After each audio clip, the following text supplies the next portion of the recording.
जो धीते विष्णुर परवाहे, जो धीते विष्णुर परवाहे गीतां श्रीहरिवास স্বপন জাগরণ চল তিষ্ঠন শত্রুর বিনাশ হরিয়।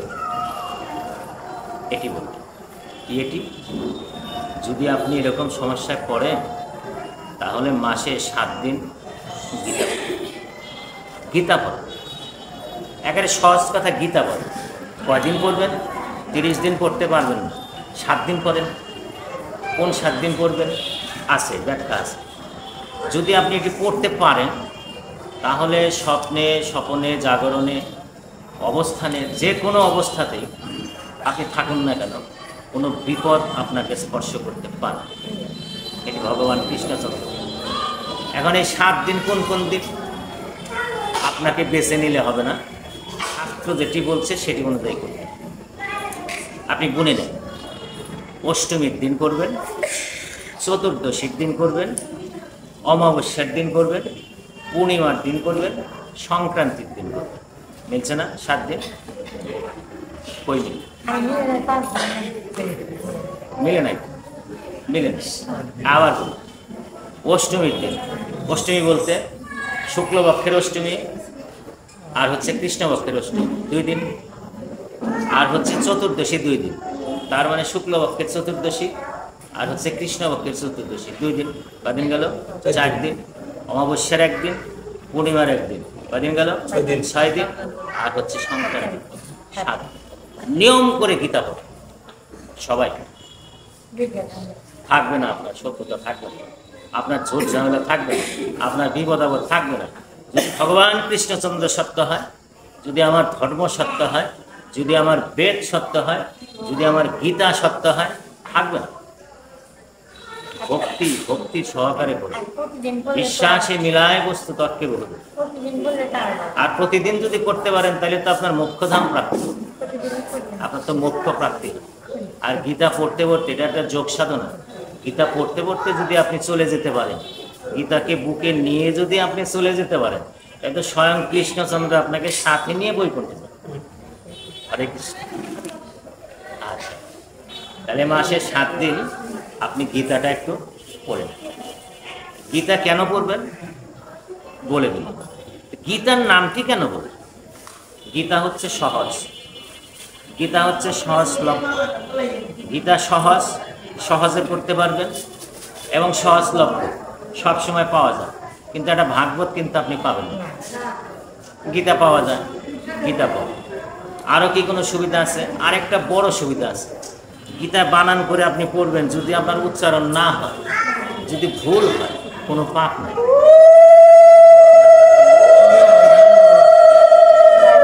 কোনো পাপ নেই। তাহলে গীতাটা একদম সহজ, গীতা পড়েন। আমি তো বানান করেও পড়তে পারি না, তো কি সুই যায় না, কী করবো তাহলে? তাহলে মুখে অন্তত গীতার নামটা বলে। গীতার নামটাও তো আমি বলতে পারি না, আমার জিহ্বা আড়ষ্ট হয়ে আসতেছে। আমার আর সময় নেই, জিহ্বা আড়ষ্ট হয়ে পড়ছে, কণ্ঠ আড়ষ্ট হয়ে পড়ছে, আমি গীতার নামটি উচ্চারণ করতে পারছি না। তাহলে 2 হাত তুলে অন্তত গীতাটি ধরে একটু প্রণাম করুন, তাহলে গীতা পড়া হয়ে যাবে। এটি শাস্ত্র বলছে। গীতা গীতা বলেন। গীতার যদি 18টি নাম জানেন তা পড়েন, আর অত নাম যদি নাও জানেন, শুধুমাত্র গীতাটা তুলে ধরে একটু প্রণাম করেন, প্রণাম করলেও কিন্তু আপনার গীতা বলা। গঙ্গা গীতা সাবিত্রী সীতা সত্যপতি প্রকা ব্রহ্মাবলী ব্রহ্মবিদ্যাতি সন্ধ্যা মুক্তি গেহিনী অর্থমাত্রা চিদানন্দ ভগবনী নাশিনী বেদত্রী পরানন্দ তত্ত্ব জ্ঞানমন্দিরী ইত্যেতানি জপেন নিত্যং নর নিশ্চল মানস জ্ঞান সিদ্ধি লবেন নিত্যং গণন্ত। যদি 18টি নাম আপনি বলতে বলতে বলতে বলতে নিশ্চল হয়ে যেতে পারেন, চলে যেতে পারেন, তাহলে ধর্ম বলছে আপনার মোক্ষ প্রাপ্তি। বলুন, কত কথাই মুখস্থ করেন, কত কথাই মনে রাখেন, গীতার এই 18টির নাম মনে রাখতে পারবেন না? আরে বাড়ির 18টি পোলাপান এই শরীর ও শরীর দিয়ে 18 জনের নাম আপনি বলে ফেলতে পারেন, আরও বেশি নাম বলতে পারেন, অথচ গীতার 18টির নাম মুখস্থ করলেন। জীবনে করলেন কি? জীবনে কি করলেন? কি করলেন? আচ্ছা, আপনারা কি এগুলো তুলে দিতে জানেন? একটু দেবেন? দেন একটু দেখি। জয় জয় শ্রী রাধা।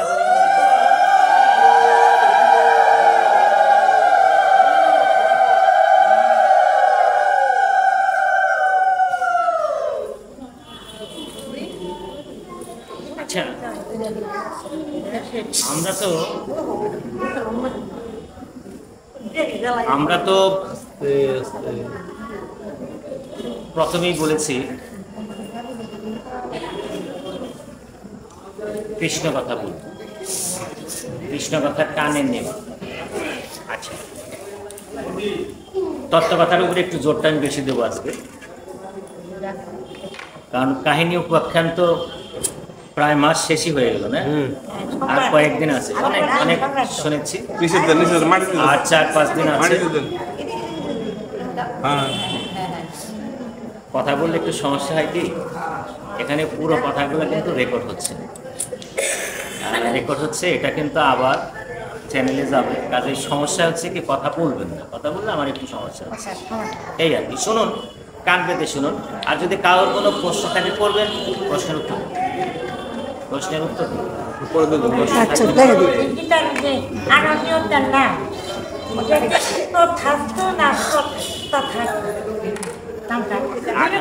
আঠারোটি অধ্যায় না,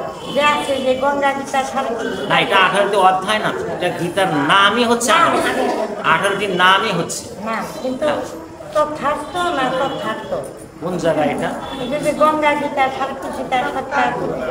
ব্রহ্মাবলী, হ্যাঁ, ব্রহ্ম বিদ্যাতি সন্ধ্যা মুক্তি গেহিনী চিদানন্দা, চিদানন্দা, এটা উচ্চারণ কোনো গীতা সংস্করণে তো আছে, কিন্তু আমি উচ্চারণ করে যাবেন চিদানন্দা, হ্যাঁ হ্যাঁ, চিত আনন্দ, চিদানন্দ, হ্যাঁ হ্যাঁ, চিত আনন্দ, চিদানন্দ। আচ্ছা, যাই হোক, আচ্ছা ঠিক আছে, হ্যাঁ, চিদানন্দা বলুন, ব্রহ্মাবলী, ব্রহ্মবিদ্যা, সন্ধ্যা জেনে নেবেন, পরে জেনে নেবেন, পরে জেনে নেবেন, ডিস্টার্ব হয়। ঠিক আছে, পরে জেনে নেবেন, পরে জেনে নেবেন। ঠিক আছে, ঠিক আছে। তো এখন যেটি প্রশ্ন, আমার নিজেকে আমি নিজে করছি, আপনাকে, এই যে কৃষ্ণ সেবার কথা যে বলা হচ্ছে, আমি, আপনি, আমরা কি আসলে কৃষ্ণ সেবার উপযুক্ত? এটা একটু ভাবা দরকার। না না না, এমনি না করবেন না, একটু ভাবুন না, কেন একটু অঙ্ক কষে ভাবুন যে কেন হব না, কেন আমার 2টি পা আছে, 2টি হাত আছে, 2টি চোখ আছে, সব কিছু আছে, ভগবান কৃষ্ণচন্দ্র আমাকে দিয়েছে নাকি? আপনার চিন্তা করার মতো অবস্থাও দিয়েছে। সব কিছু যদি থাকে, তাহলে আমি একটু ভেবে দেখি না কেন যে আমি, আপনি, আমরা আসলে কৃষ্ণ সেবার উপযুক্ত কিনা? আচ্ছা, আসুন এই ব্যাপারে আমরা একটু শাস্ত্র ঘেঁটে দেখি, শাস্ত্রে কি বলছে, আমি আসলে উপযুক্ত কিনা, তার মানে আমার সার্টিফিকেট আছে কিনা। সার্টিফিকেট না থাকলে তো, নাকি না থাকলে তো সমস্যা, সার্টিফিকেটটা আগে আছে কিনা এইটা আগে যাচাই করে দেখুন তো শাস্ত্রে কি বলছে, তারপরে আমি বাংলাটা বলে দিই। বুদ্ধা বিশুদ্ধয়া যুক্ত ধ্যাত্তাৎ মানং নিয়ম চ শব্দা দীন বিষয়স্তত্তা রাগ দেশ ও উদস্য চ বিবিধ সেবী লম্ভাসী যত বাক্যায় মানস ধ্যান যোগ পর নিত্যং বৈরাগ্যং সমুপাশ্রিত অহংকারং বলং দর্পং কাম ক্রোধং পরিগ্রহম বিমুষ্য নির্মম শান্ত ব্রহ্ম বায়ু কল্পতা। এটি শাস্ত্র বলল, মানে কৃষ্ণ সেবার উপযুক্ত কিনা তার প্রামাণ্য একটা দলিল এটি। এইটির সাথে এখন আপনাকে মিলিয়ে নিতে হবে। আমি কাউকে প্রশ্ন করব না, শুধু বলে যাব, যার যার মতো একটু মিলিয়ে নেবেন এবং আপনি যাচাই করে নেবেন যে আমি কি উপযুক্ত না উপযুক্ত না। প্রথম যে কথাটা, বাংলা বললেই বোঝা যাবে। প্রথম যে কথাটি সেটি হচ্ছে বিশুদ্ধ বুদ্ধিযুক্ত হয়ে, আপনার যে বুদ্ধি আছে সেটি বিশুদ্ধ কিনা, নাকি কুটিল বুদ্ধি আছে, বুদ্ধিটা বিশুদ্ধ কিনা এটি একটু যাচাই করুন। আপনার ধৈর্য আছে কিনা দেখুন, আপনার স্থির চিত্ত আছে কিনা দেখুন, বুঝুন। আপনার ইন্দ্রিয় সংযত আছে কিনা, চক্ষু, কর্ণ, নাসিকা, জিহ্বা, ত্বক, পঞ্চেন্দ্রিয় এগুলো নিয়ন্ত্রিত কিনা, নাকি চোখ যেখানে সেখানে যায়, কানে যা তা কথাবার্তা আসে আপনি মিলিয়ে দেখুন পঞ্চ ইন্দ্রিয় আপনার ঠিক আছে কিনা, ঈর্ষা আছে কিনা। ঈর্ষা মানে কি? হিংসা। কারোর উপর কখনো হিংসা হয় কিনা এটা আপনি দেখুন। ঈর্ষা ছেড়ে দিন আর নির্জন স্থানে বসুন। নির্জন স্থান আপনার পছন্দ হয় কিনা। মিতাহার, পরিমিত আহার। বেশি বেশি খেতে চান নাকি সামান্য সামান্য খেতে চান? প্রসাদ পেতে চান নাকি ভিন্ন কিছু পেতে চান? কোনটায় আপনার তৃপ্তি বেশি আসে, কোনটি আপনার মন চায়, এটি আপনি দেখুন। আপনার বাক্য সংযত কিনা, কথাবার্তা সংযত কিনা একটু ভাবুন। কত শব্দ উচ্চারণ করছেন, কোনটি ভালো কোনটি মন্দ একটু বিচার করুন।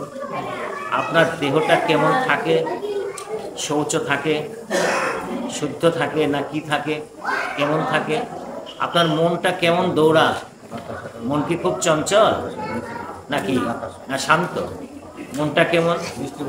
মনকে সংযত করুন, ধ্যান করুন। কাকে ধ্যান করবেন?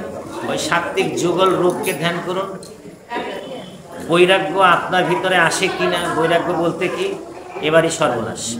বৈরাগ্য হচ্ছে আস্তে আস্তে সংসারের প্রতি বীতস্প্রিয়া, সংসারের প্রতি অনাগ্রহ, সংসারের প্রতি আপনার খুব একটা আগ্রহ নেই। এই যে স্বামী, পুত্র, স্ত্রী, কন্যা যাদেরকে দেখতেছেন, নাতি নাতব, এদের উপরে আপনার খুব একটা আগ্রহ নাই। ভগবান দিয়েছে, আছে, আসি, চলে যাব, তোরা থাকবি, এরকম ভাব কখনো আসে কিনা।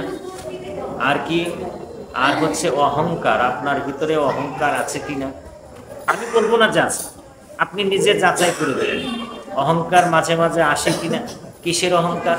অহংকারের কিন্তু প্রকারভেদ আছে। আপনার চেহারা সুন্দর, তার জন্য অহংকার আসতে পারে। আপনার পকেটে অনেক টাকা আছে, অর্থবিত্ত বৈভব আছে, তার জন্য আসতে পারে। আপনি পণ্ডিত, তার জন্য আসতে পারে। আপনার জ্ঞান বেশি, তার জন্য আসতে পারে। আপনি বড় অফিসার, হেডমাস্টার, আপনার আসতে পারে। বিভিন্ন দিক থেকে আপনার অহংকার আসতে পারে, আসতে পারে। দেখুন আসে কিনা। তারপরে বল। বল বলতে কি? আপনার দেহে তেজি তেজি তেজি দেহ, বল আছে কি পরিমাণ। দর্প, ওটি অহংকারের পর্যায়ে। আর হচ্ছে মমত্ব বোধ।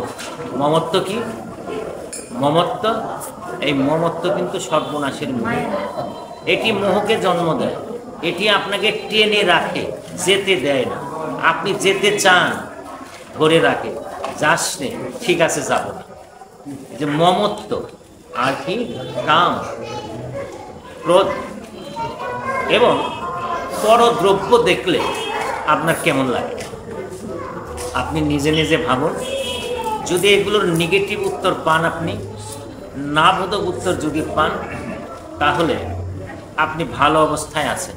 আর যদি এগুলো আপনার ভিতরে থাকে, তাহলে দ্রুত এগুলোকে ত্যাগ করুন। এগুলোকে ত্যাগ করুন। ত্যাগ করে মনকে শান্ত করে তারপরে আস্তে আস্তে আস্তে আস্তে আপনি কৃষ্ণ সেবায় বসুন। তার আগে বসে হরে কৃষ্ণ, হরে কৃষ্ণ। কথা কি বোঝা গেছে? খুব মিলিয়ে দেখবেন। আমি আপনাকে যদি বলি যে আপনার এটা নাই, আপনি এটা পারবেন না, তাহলে তো আপনার মন খারাপ। আর আমি আপনাকে মন খারাপ কেন করাবো? আপনি এই যে শাস্ত্র যেটাকে বলছে, যে জিনিসগুলো বলে দিচ্ছে, এই জিনিসগুলো এখন আপনি আপনার মনের সাথে মিলিয়ে দেখুন।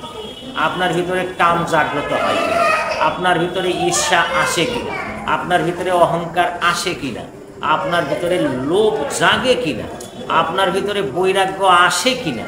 এরকম বিষয়গুলো মিলিয়ে দেখুন। সবগুলা পয়েন্টে পয়েন্টে আপনি যান। যদি দেখেন যে না ভালো, তাহলে আপনি কৃষ্ণ সেবায় তাড়াতাড়ি কৃষ্ণ সেবা করেন, শুরু করেন। কৃষ্ণকে আপনি পাবেন, দেখা পাবেন। কৃষ্ণ আপনার সাথে কথা বলবে। আর কৃষ্ণ যদি কথা না বলে, কৃষ্ণ অবশ্যই কথা বলে না, কথা বলে গোপাল। গোপালকে ডেকে যদি কথা বলাইতে পারেন, গোপাল আপনার সাথে কথা বলবে। মানে গোপালের মা হয়ে ডাকতে হবে। ডাকলেই গোপাল আপনার সাথে কথা বলবে। কৃষ্ণর কথা একটু পরে কথা বলে, সহজে বলে না, সহজে কাছে চাপে না। ভগবান তো ভগবান, গোপালও তো ভগবান নাকি? কিন্তু গোপাল ভগবান হলেও গোপাল তো আবার আপনার সন্তান। সন্তান জ্ঞানে মানে আপনি আপনি যশোদা হন, আপনি যশোদা হয়ে মা যশোদা হন, যশোদা হয়ে গোপালকে বুকে নিয়ে কথা বলেন, গোপাল আপনার সাথে কথা বলে। ওটা গোপাল। আর কৃষ্ণের কাছে যখন যাবেন, তখন তো আগে প্রণাম করতে হবে প্রভু। গোপালকে আগেই প্রণাম করতে হবে না। গোপালকে খালি কাছে টেনে নেবেন, এই গোপাল তুই আয় আমার সাথে, আমার কাছে বস, এই যে আমি যা খাচ্ছি খা, তুই খাবি না? তুই খেলে কিন্তু আমি খাবো। এভাবে গোপালের সাথে কিছুক্ষণ দিনে অন্তত 1 ঘন্টা করে কথা বলুন না কেন, কথা বলুন, কাজ হবে। তাহলে এখন এই বিষয়গুলো আপনার ভিতরে যদি থাকে, আপনি কৃষ্ণ সেবা শুরু করুন। আর একটা কথা বলি, সেটি হলো ধন দৌলত, বিত্ত বৈভব, এগুলোর আশা কিন্তু করা যাবে না কৃষ্ণ সেবায় আসে। আর এগুলো কৃষ্ণ যদি আপনাকে কৃপা করা শুরু করে, মন কিন্তু খারাপ করবেন না, মন খারাপ করবেন না, ভয় পাবেন না। কৃষ্ণের কৃপা যদি আপনি পান, তাহলে একে একে কিন্তু ধন সম্পদ আপনার ছুটতে থাকবে। আহা, হরে কৃষ্ণ, এটা কেমন কথা হলো? হ্যাঁ, কৃষ্ণ আপনাকে একদম পরীক্ষা নিরীক্ষা করে কাছে টেনে নেবে। যতক্ষণ পর্যন্ত এই জাগতিক পৃথিবী একটি কণার প্রতি আপনার আগ্রহ থাকবে, একটি কণার প্রতি আপনার মোহ থাকবে, মায়া থাকবে, ততক্ষণ পর্যন্ত ভগবান কৃষ্ণচন্দ্র আপনার পাশে এসে দাঁড়াবে। এগুলো সব ছেড়ে দিয়ে আসুন। তারপর অনেক উদাহরণ আছে, আমি বেশি লম্বা করতে যাব না, আর বলছি আমি তাত্ত্বিক কথাগুলো বলবো, তাত্ত্বিক কথাগুলো একটু শুনে। আরেকটা দেখুন, আরেকটা উদাহরণ আমি দিচ্ছি, ব্রহ্মভূত পোষণমাত্রা। আমি জানি অনেকের কাছেই বোধ হয় খুব একটা ভালো লাগবে না তত্ত্ব কথা, তো উপখ্যান হলে ভালো হতো। উপখ্যান বলবো যদি সব শেষ সময় পাওয়া যায়। তো ব্রহ্মভূত পোষণমাত্রা ন শোচতি ন কাঙ্ক্ষতি সম সর্বেষু ভূতেষু মদ ভক্তি লভতে পরম। সব কিন্তু ভগবান কৃষ্ণচন্দ্রের কথা, কৃষ্ণবাচ, সব কৃষ্ণচন্দ্রের কথা, ভাগবতের কথা, আমার কথা না কিন্তু, ভাগবতের কথা, কৃষ্ণচন্দ্রের কথা। আপনি দেখুন, কৃষ্ণ উপযুক্ত, কৃষ্ণ সেবার উপযুক্ত যে হবে, কৃষ্ণ সেবার উপযুক্ত যে হবে, তার কয়েকটি জিনিস থাকবে না,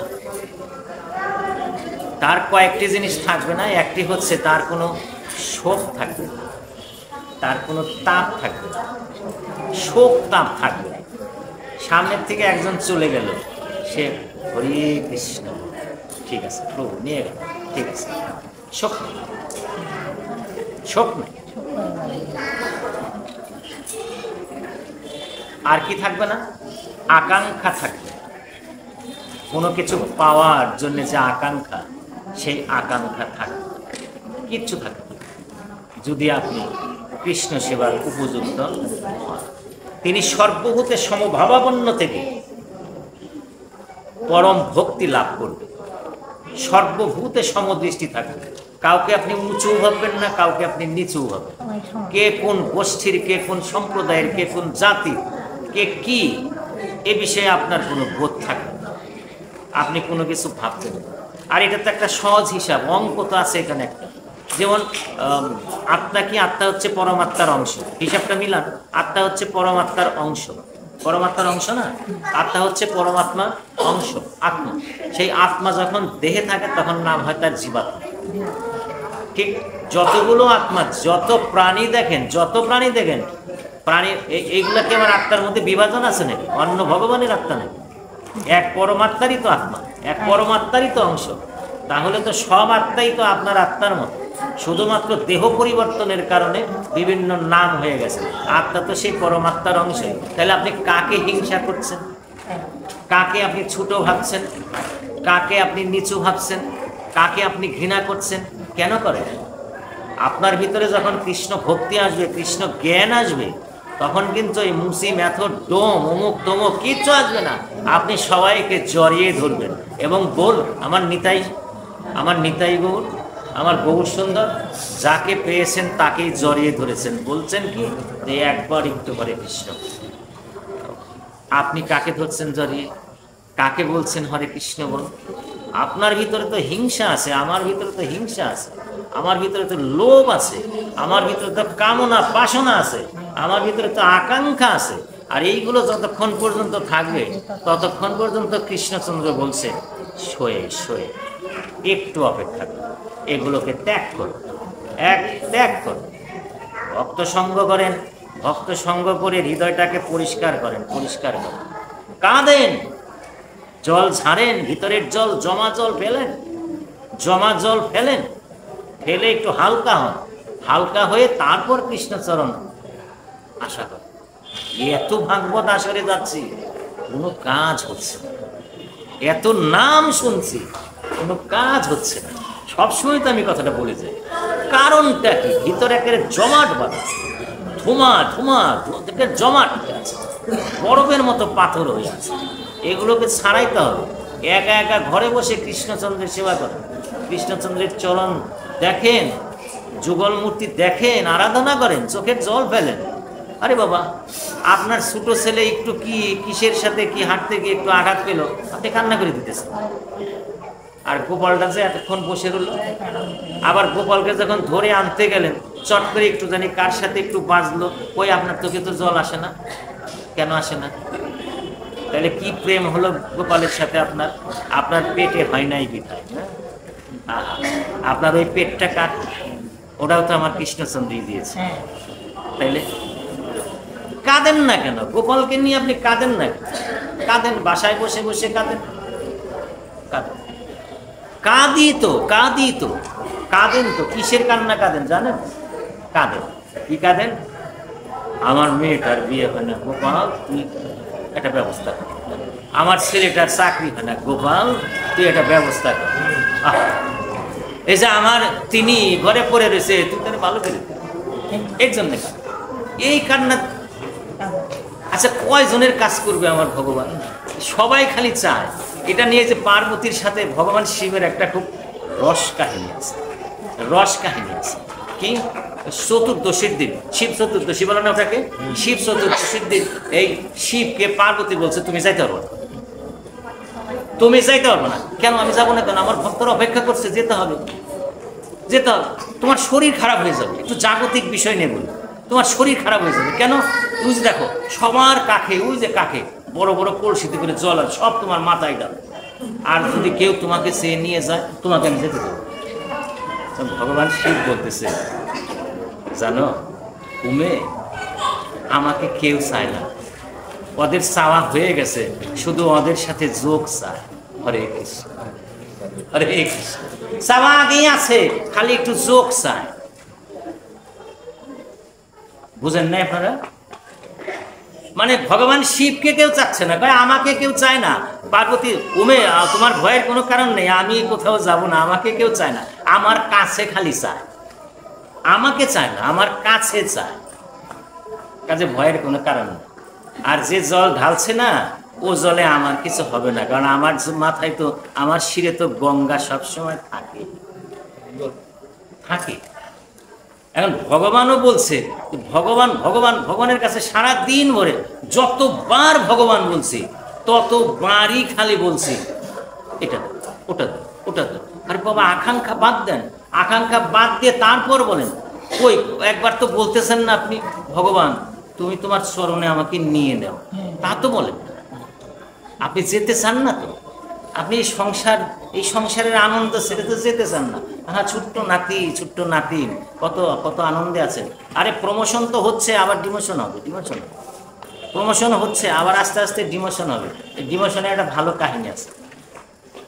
কর্তা কি নিয়ে যাইতেছেন? এই দুইটা শাড়ি তোমার কাকির জন্য নিয়ে যেতেছে, কাকির জন্য দুইটা শাড়ি নিয়ে যেতেছে। আহা, কাকিমা ভালো আছে তো? হ্যাঁ ভালো আছে। তুমি চাইবে আমাদের বাড়িতে যাইও। আচ্ছা ঠিক আছে। কাকা কীর্তনে যাইবেন না? আর বাবা বলো না, কীর্তন তো যাওয়ার দরকার, কিন্তু যাই আরো কয়েকদিন পরে যাই। কাকিরে নিয়ে তো কাপড় দিল, কাকি খুব খুশি, নাতি নাতগর আছে, সবাই আসলো। কিন্তু মাঝখানে দেখা গেল কি, চট করে অসুস্থ হয়ে গেল।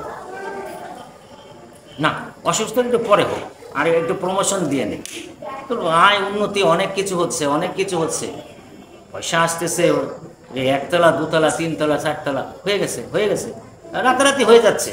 তাহলে কর্তা এখন কোথায় কোথায়? একতলার থেকে দোতলায়, দোতলার থেকে একদম ছাদের উপরে রেলিং করা, ওখানে একদম ওই যে কী কয় হেলানো চেয়ার দিয়ে বসে আছে। হ্যাঁ, দুলতেছে দুলতেছে, আকাশ দেখতেছে, চন্দ্র দেখতেছে, চাঁদ। কত প্রমোশন হয়ে গেছে না, কর্তার কত প্রমোশন হয়ে গেছে। কর্তা হঠাৎ অসুস্থ হয়ে গেছে, মানে এখন আর কোনো কিছুর উপরে নিয়ন্ত্রণ নাই। কিসের উপরে নিয়ন্ত্রণ নাই? এই যে যা ত্যাগ করেন তার উপরে কোনো নিয়ন্ত্রণ নেই।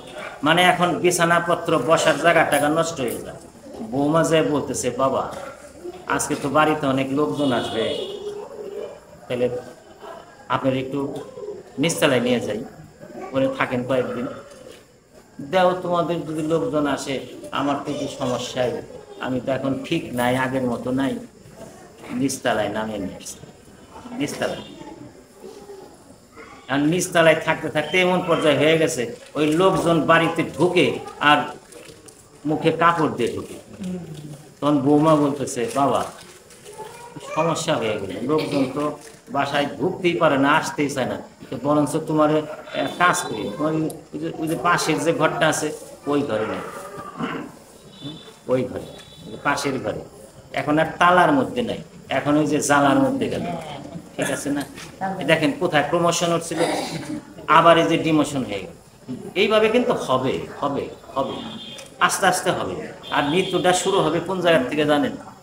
হবে এই যে গজেন্দ্র মোক্ষণ লীলা যখন বলবে, বোধহয় আমার মানে পূজনীয় পাঠকেরা বোধহয় বলে ফেলছেন, এই যে গজেন্দ্র মোক্ষণ যখন বলবে, তখন মৃত্যুটা কিন্তু আপনার হাঁটা শুরু করবে আপনার পা থেকে শুরু হবে। পা চলে যাবে, কোমর চলে যাবে, বুক চলে যাবে। ঠাকুমা যাবা না কীর্তনে? চলো যাই। আর বাবা বলিস না, আমি তো আর হাঁটতে পারি না। এই যে ওটা মানে শুরু হয়ে গেছে। এই পর্যায়ে যখন নাকি হবে, তখন আপনি ভগবানকে ডাকবেন, তাও আপনি বলেন না।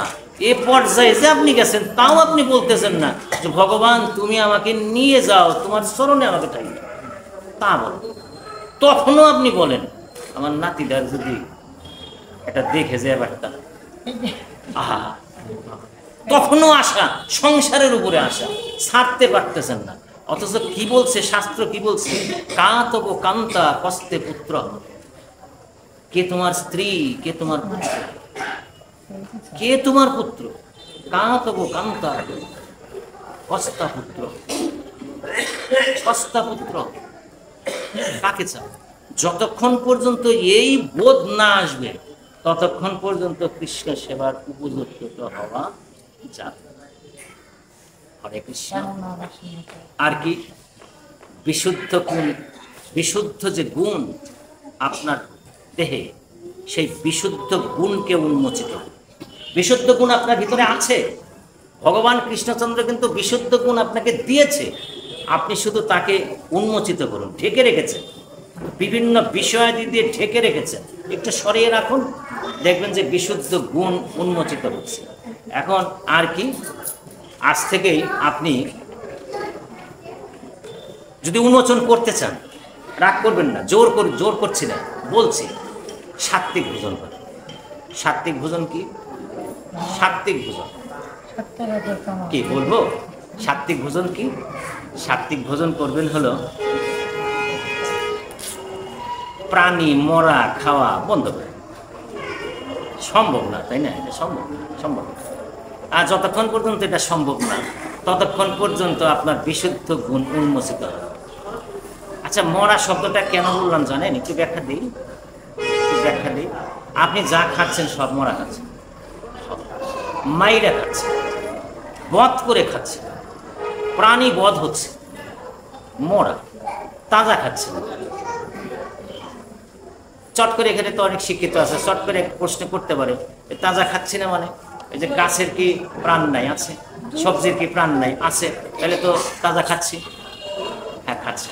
প্রাণের কিন্তু দুটি ধারা আছে, শুনুন, দুটি ধারা আছে। একটি হচ্ছে স্থির প্রাণ, আর একটা হচ্ছে চলৎ প্রাণ।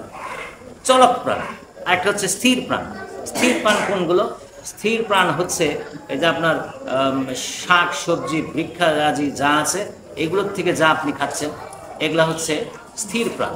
এগুলো আপনি খেতে পারবেন, এটা শাস্ত্রে বৈধ। কিন্তু চলৎ প্রাণ যেগুলো, যে প্রাণগুলো চলে, সেগুলোকে আপনি খেতে পারেন না। পারেন মেরে, তারপরে মরা হয়, তারপরে তাজা। এখন ওর মধ্যে আবার আরেকজন আরেক প্রশ্ন করে, আচ্ছা আমি যখন নাকি আমার ভিতরের ওই যে আমি যখন কৃমির ওষুধ খাই তখন কৃমিকে আমি মারছি না, এই প্রশ্নও আমাকে করে, তাহলে সেটা কি বধ হয় না? ওটাও তো প্রাণ, কৃমি কৃমি নয় না? আমি যখন ওষুধ খাই, সিম্পল উদাহরণ, আরও অনেক কিছু খাই, তাহলে প্রাণের বধ করছি, সেটা কি হয় না? আমি যখন হেঁটে আসছি তখন কি আমার পায়ের তলায় পড়ে প্রাণী হত্যা হচ্ছে না? হচ্ছে। ওষুধ খাচ্ছি, কৃমি প্রাণবধ হচ্ছে। তার জন্যে কি? তার জন্য হচ্ছে পঞ্চশোনা মহাজনিত পাপ, মহাপাপ। সে পাপ থেকে উদ্ধারের জন্যে আপনি যতবার আহার করবেন ততবার আপনার পাত্রে খানিকটা প্রসাদ রেখে যান, রেখে যান। ওইটা যে সমস্ত প্রাণী পাবে, কেউ না কেউ পাবে, কেউ না কেউ খাবে, ওতে আপনার ওই দোষ কেটে যাবে। তো শাস্ত্র, এটা হচ্ছে যুক্তি, এটা হচ্ছে ভাগবত, এটা হচ্ছে শাস্ত্রীয় কথা। এটা কিন্তু কোনো বিধান না, এটা হচ্ছে শাস্ত্রীয় কথা। যদি সম্ভব হয় করেন, তুলসীমালাটা গলায় নেবেন, খাবেন, তারপরেও তুলসীমালাটা গলায় নেবেন। তুলসীমালা গলায় নিলে আমার লাভ কি জানেন? তুলসীমালা একসময় বলবে, রে অনেকদিন তো হলো, এখন আস্তে আস্তে বাদ দেবে। তুলসীমালা বলে দেবে, কাজে তুলসীমালাটা নেন, ওটাও খান, তুলসীমালাও খান।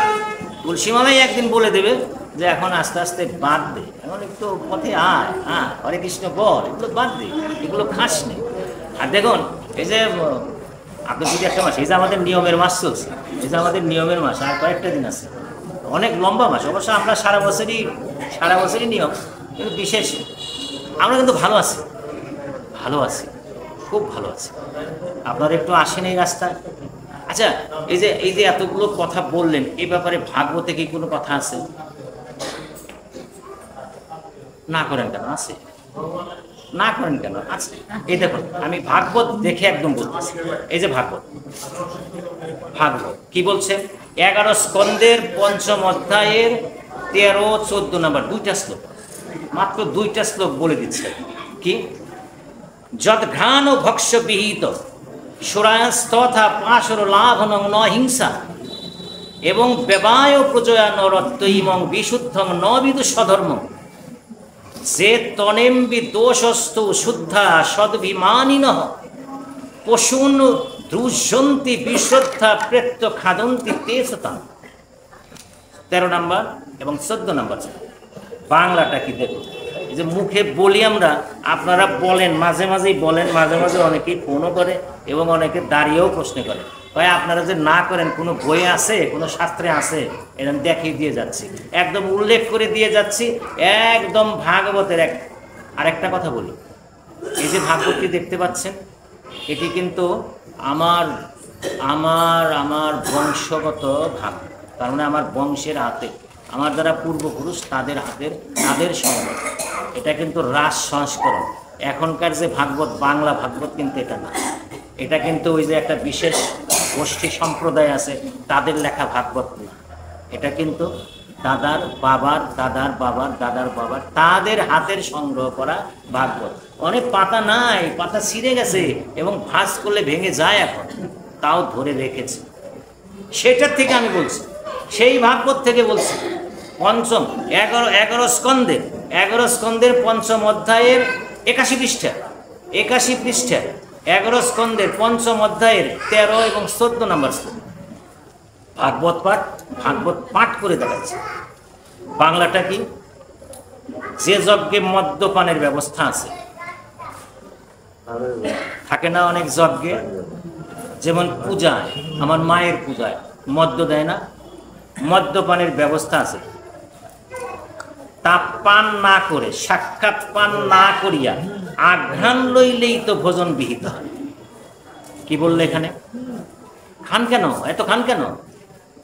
শুধু ঘ্রাণ নেন, মায়ের পূজায় দেবেন, দেন, পুরোহিত দিচ্ছে, দেন, খান কেন? গ্লাসে গ্লাসে নিয়ে নিয়ে খাচ্ছেন কেন?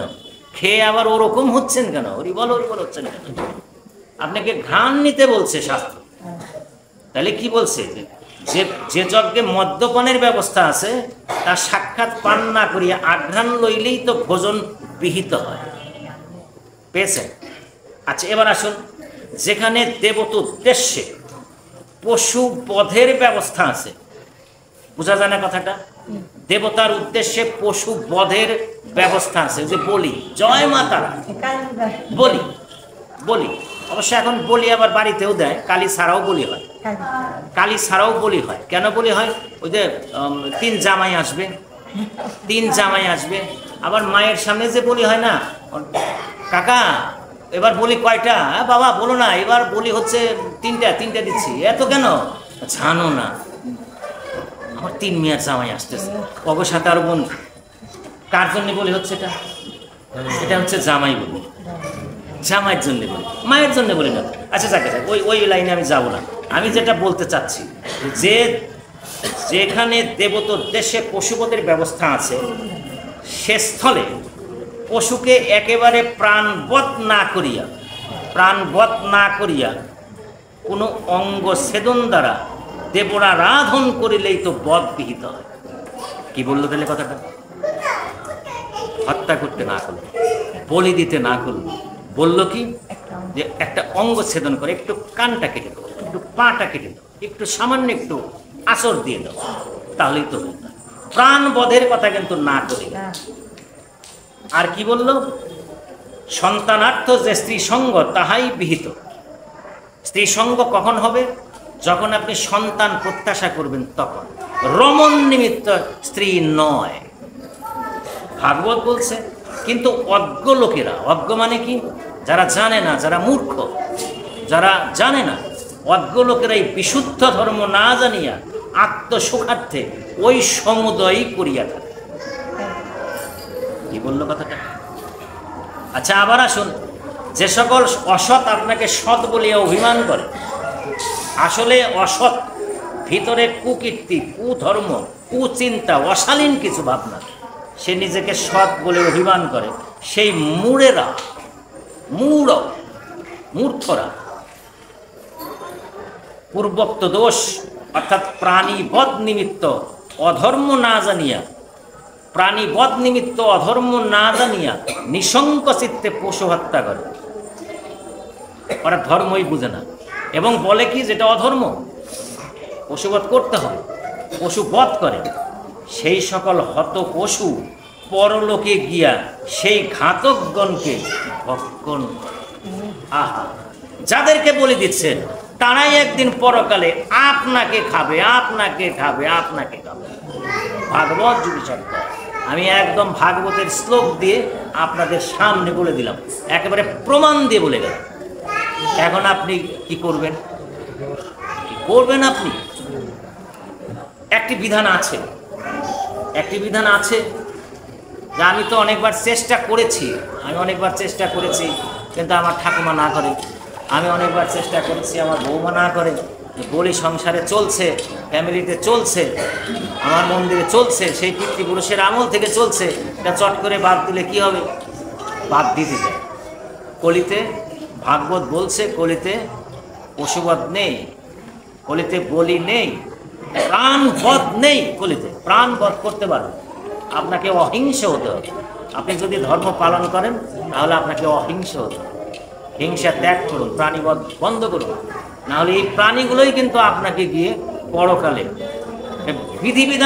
বিধানটা হচ্ছে আপনি আপনার যে কুল গুরুদেব, তার কাছে আপনি প্রণতি জানিয়ে প্রণাম করে বলুন, আপনি একটা বিহিত ব্যবস্থা দেন।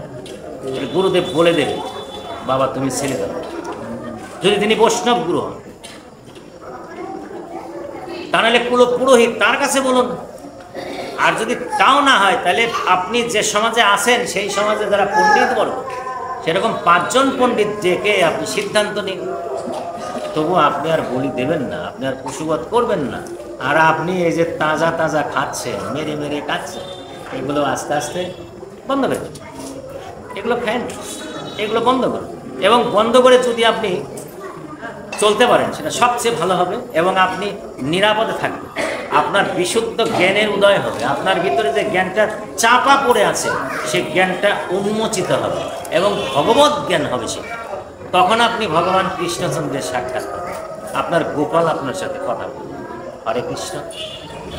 নিগম কল্পতরুর ফলিত ফলম, নিগম কল্প তরুর গলিত ফরং সুখ মুখাদমৃত দ্রব সংযুতম পিবত ভাগবতম রসমালয়ং ভুবি রসিকা ভুবি ভাবুকা।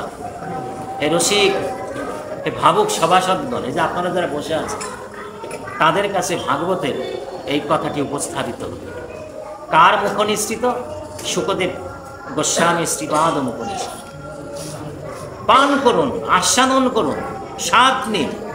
কতক্ষণ স্বাদ নেবেন? যতক্ষণ দেহে প্রাণ আছে ততক্ষণ ভোরে ভাগবতের কথা শুনুন।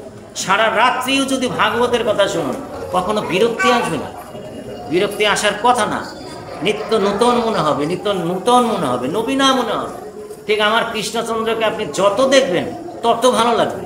কৃষ্ণর নাম যত নেবেন তত ভালো লাগবে। নবীন নবীন যত নেবেন তত ভালো লাগবে। ভাগবতের কথাও তো তাই, বিরক্তি আসবে না। সারা রাত ধরে শুনলেও বিরক্তি আসবে না। কেন বিরক্তি রাখবে না? এটি হচ্ছে অমৃত পথ, সুখ মুখাদ নিশ্চিত দ্রব্য সংযুক্ত নিগম। আর ভাগবত শুনলে কি হয়? ভাগবত কি জিনিস? আপনারা যারা বৈষ্ণব তাদের সম্পদ হচ্ছে ভাগবত। যারা বৈষ্ণব তাদের ধন হচ্ছে ভাগবত। কি বলছে এটি? শ্রীমদ্ ভাগবতং পুরাণ তিলকং যত বৈষ্ণবানাং ধনং যস্মিন পরমহংস মেবং মলং জ্ঞানং পরং গীয়তে। শ্রীমদ্ ভাগবত মহাপুরাণ তিলক স্বরূপ। কাদের তিলক স্বরূপ? মহাপুরাণ সমূহের তিলক স্বরূপ।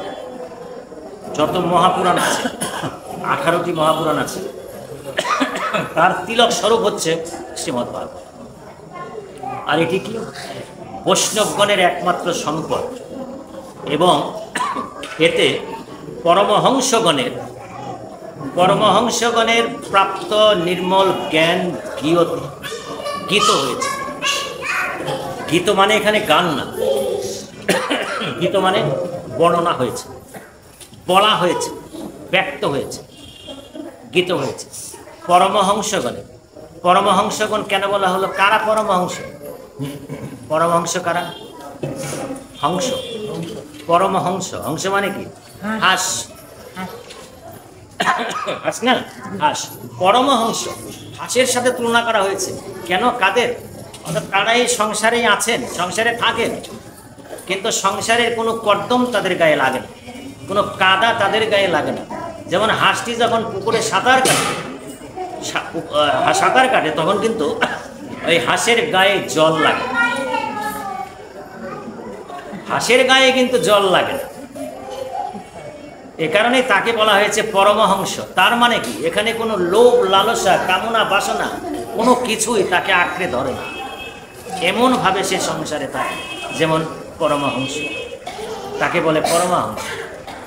পরমহংস, এই পরমহংসগণের নির্মল জ্ঞান হচ্ছে আমার ভাগবত। আচ্ছা, আরও কি কোনো ভাগবতের কোনো গুরুত্ব কি দেওয়া আছে? আছে। তেনিয়ং বাংমূর্তি মূর্তি, তেনেয়ং বাংময়ী মূর্তি প্রত্যক্ষাবর্ততে হরে সেবনাথ শ্রবণাথ পাঠাৎ দর্শনাথ পাপনাশিনী। এই ভাগবত হচ্ছে আমার ভগবান কৃষ্ণচন্দ্রের বাংময়ী মূর্তি। হরে কৃষ্ণ, সাক্ষাৎ বাংময়ী মূর্তি। বাংময়ী কেন বলা হলো? এটি হচ্ছে লিখিত রূপ, কথার রূপ, কথার রূপ। আর এটি করলে কি হয়? এটি যদি আপনি সেবন করেন, এই যে এখানে একটা প্রশ্ন, এখানে আবার সেবনের কি আসলো? সেবন কি আসলো? ভাগবত হচ্ছে অমৃত সুধা। সুধা, সুধা মানে কি? সুধা শরবত জাতীয় তরল, সেটা কি করবেন? সেবন করবেন না, সেটি পান করবেন। পিবতম, পিবতম পান করো। ভাগবত রসমালয়, ভাগবতের রস পান করো। এই যে ভাগবতের যে রস নির্গত হচ্ছে সেই রস পান করো। এটি যদি আমি সেবা করতে পারি, আমি যদি এটি পাঠ করতে পারি, আমি যদি এর কথাগুলো আমার কর্ণকুহরে নিতে পারি, প্রবেশ করাতে পারি, শুনতে পারি, এবং আমি আর একটি আমার চোখ দিয়ে যদি আমি এই ভাগবত দর্শন করতে পারি, তাহলে সমস্ত পাপ আমার দেহ থেকে দূরীভূত হয়ে যাবে।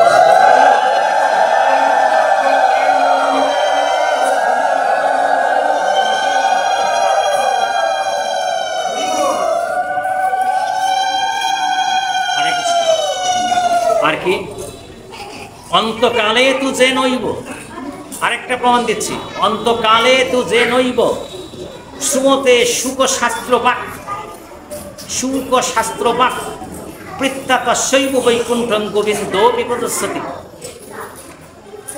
যিনি মৃত্যুকালে, শুধুমাত্র গীতার কথা না, যিনি মৃত্যুকালে ভাগবতের মানে শুকদেব মুখ নিশ্চিত ভাগবত শ্রবণ করেন, শ্রবণ করে যিনি চলে যান তিনি বৈকুণ্ঠ ধাম পাবেন।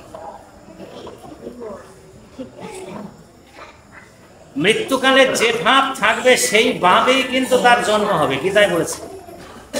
এখন এই যে আপনি যখন ভক্ত সঙ্গ করছেন, মৃত্যুকালে যদি এই ভক্ত সঙ্গ আপনার সামনে ভেসে ওঠে, আপনি যখন চলে যাচ্ছেন তখন যদি এই ভাগবত আসর আপনার সামনে ভেসে ওঠে, আপনি যদি দেখতে দেখতে চলে যেতে পারেন, এই যে ভাগবত পাঠ হচ্ছে এই কথাগুলো কানে শুনতে শুনতে যদি আপনি চলে যেতে পারেন, আপনি যদি ভাগবত ভাগবত বলতে বলতে চলে যেতে পারেন, তাহলে কি হচ্ছে, আপনি নিশ্চিত ভাগবত বলছে যে বৈকুণ্ঠ ধাম প্রাপ্ত। তাহলে এটা একটা যোগ। তাহলে আপনাকে ভক্ত সঙ্গ করতে হবে, আপনাকে ভাগবত কথা আস্বাদন করতে হবে, রস পান করতে হবে, সবসময় ভাগবত নিয়ে চিন্তা করতে হবে, ভাবতে হবে। যদি ভাবনা থাকে, এখন আমরা জানবো যে ভাগবতটা কিভাবে এলো। এত এত মানে বাংময়ী মূর্তি, যা দেখলে পাপ দূর হয়ে যায়, যা দর্শন করলে পাপ দূর হয়ে যায়, যা শুনলে পাপ দূর হয়ে যায়, এটা আসলো কিভাবে? এটা তো বিশাল কাহিনী, এ সবারই জানা আছে। আমি শুধুমাত্র একটু করে বলে যাচ্ছি, একটু করে বলে যাচ্ছি। সেটি কি? ভগবান শ্রীহরি, ভগবান আমার ভগবান প্রথমত ভাগবত কাকে দিল? ভাগবত দিল কাকে? ব্রহ্মাকে। ওই ভাগবতটি কয়টি শ্লোকের ছিল? চতুশ্লোকী ভাগবত ছিল। আমার কাছে চতুশ্লোকী ভাগবত আছে, চতুশ্লোকী ভাগবত আছে লিখিত।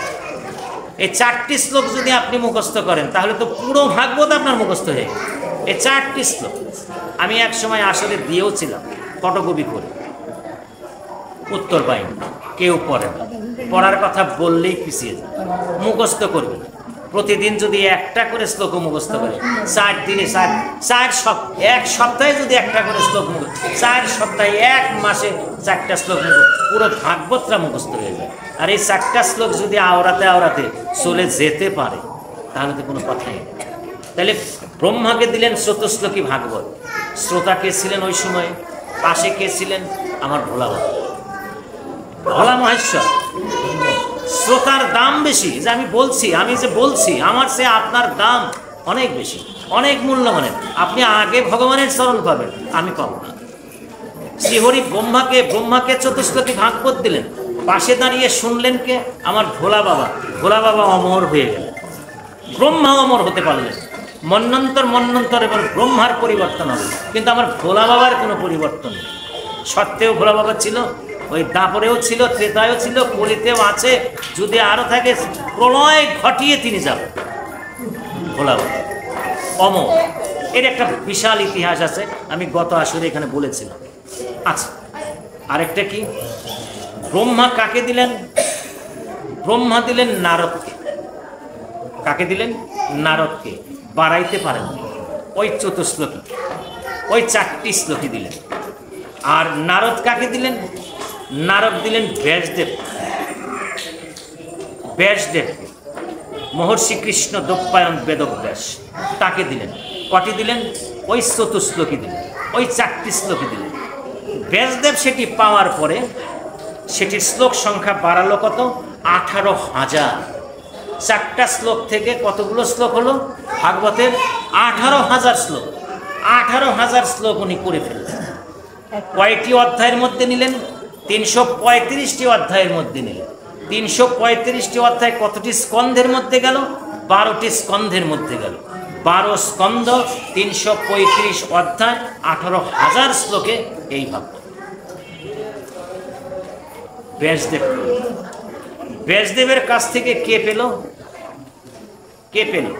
সরাসরি পায়নি, ওই যে যিনি অমর হয়েছেন তার কাছ থেকে নিলেন। কে? সুখদেব, শ্রীল সুখদেব গোস্বামী শ্রীপাদ মহাশয়। কে নিলেন? সুখদেব। বুঝে সুখ পাখি শুনে শুনে চলে আসলো, মনে আছে তো সেটি। সেখান থেকে কিন্তু সুখদেব গোস্বামী শ্রীপাদ পেয়ে গেল। সরাসরি ব্যাসদেবের মুখ নিশ্চিত না, কিন্তু ভগবান মানে আমার প্রভুর কাছ থেকে, ভোলা বাবার কাছ থেকে। ভোলা বাবা পার্বতীকে ভাগবত দিচ্ছিলেন, মনে নেই কেন? ভাগবত কাকে দিচ্ছিলেন? পার্বতীকে দিচ্ছিলেন। পার্বতীর কাছ থেকে অর্ধেকের পর থেকে আমার সুখদেব গোস্বামী শ্রীপাদ পেয়ে গেলেন। এই অর্ধেক ভাগবত নিয়ে তিনি পরম ভাগবত হলেন। বাকি ভাগবত তিনি পিতার কাছ থেকে নিয়ে নিলেন, কিন্তু পিতা বলেননি। পিতার উপরে যে মোহ সেটি বলেননি।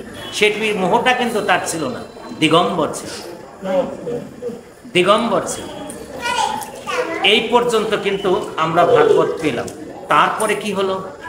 তারপরে ভাগবত কি এই পর্যন্ত থেমে গেল? না, এরপরে ভাগবত আবার গতি পেল, গতি পেল। হিসাবটা মিলিয়ে নেন। এরপর কে কে পেল? আমি ভাগবতের শ্লোক দিয়ে বলছি, আমি খাতায় তুলে নিয়েছি এই কারণে, এক এক জায়গায় তো এক একটা শ্লোক, এই কারণে আমি একত্রে ছন্দবদ্ধ করেছি। এই কারণে দেখুন কে পেল। আকৃষ্ণ নির্গমা ত্রিংশৎ বর্ষাধিগতে কলু নবমিত নবশ্বেত কথা আরম্ভং সুখ করা। ভাগবত ইতি ভাগবত কি বলল? যে ভগবান শ্রীকৃষ্ণ, আমাদের কলি শুরু হলো কবে? হিসাবটা কি আপনাদের জানা আছে? যে জন্মাষ্টমীতে যখন ভাগবত পাঠ হয় তখন আসরে আসবেন, শুনবেন। কৃষ্ণের জন্মাষ্টমীতে ওই কলির আগমন ঘটে। ওই সময় কলির আগমন নিয়ে কথা বলা হয়, জন্মাষ্টমী নিয়ে কথা বলা হয়। কেন জন্মাষ্টমী হলো তা নিয়ে বলা হয়। জন্মাষ্টমী হবে কেন? কৃষ্ণের আবির্ভাব হবে নাকি, ইত্যাদি ইত্যাদি। কিন্তু জন্মাষ্টমী রাই এটা নিয়েও কথা আছে, সেটা ওই আসরে বলা যাবে। আসবেন, সবাই আসবেন। এখন অনুরোধ করে বলছি, ভাগবত আসরে আসতে পারে, জ্ঞান বাড়ে, জ্ঞান বাড়ে, ভগবত ভক্তি উদয় হয়, ভগবত জ্ঞান হয়, অনেক কিছু জানা হয়, অনেক কিছু জানা হয়। আসবেন, ছুটে আসবেন। আর আপনারা তো লোভী, লোভী, আপনাদের লোভী হতো, রাগ করবেন না। হ্যাঁ, লোভী। একদিকে কি বলছে? হে রসিক, হে ভাবুক, তাই না? আর ভাগবত আচার্যগণ আপনাদেরকে বলছে লোভী। প্রচুর লোভ আপনাদের। কিসের লোভ? কিসের লোভ? ভাবুক মানে কি? আপনি সবসময় কৃষ্ণ কথা নিয়ে ভাবেন। ভাবুক মানে কি? কৃষ্ণ কথা নিয়ে ভাবেন। রসিক মানে কি? কৃষ্ণ কথা নিয়ে রস করেন। এই যে এখানেই দেখুন, আপনাকে ভাবুক বলেছেন, রসিক বলেছেন, আবার বললো লোভী। কি রস, তাই না? কেন লোভী বললো জানেন? যেখানে ভাগবতের কথা শুনবেন, যে ভাগবত পাঠ হচ্ছে, যেখানে অষ্টপ্রহর হচ্ছে, কৃষ্ণ নাম হচ্ছে, আপনি আর বাসায় থাকতে পারবেন না, আপনি আর বাড়িতে থাকতে পারবেন না। আমি কৃষ্ণ কথা শোনার জন্য যাবো। হরে বাবা, লোক কৃষ্ণ নামের লোক। হরে কৃষ্ণ, হরে কৃষ্ণ।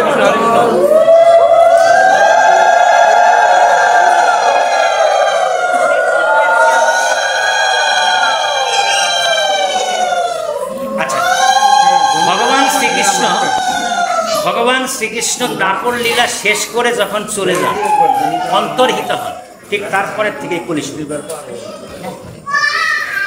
দাপর লীলা শেষ করে কৃষ্ণচন্দ্র যখন তার লীলা শেষ করে অন্তর্ধান হয়, শব্দটা অন্তর্ধান বলবে, লীলা সংবরণ বলবে, তার কোনো প্রতিশব্দ আর বলবেন না।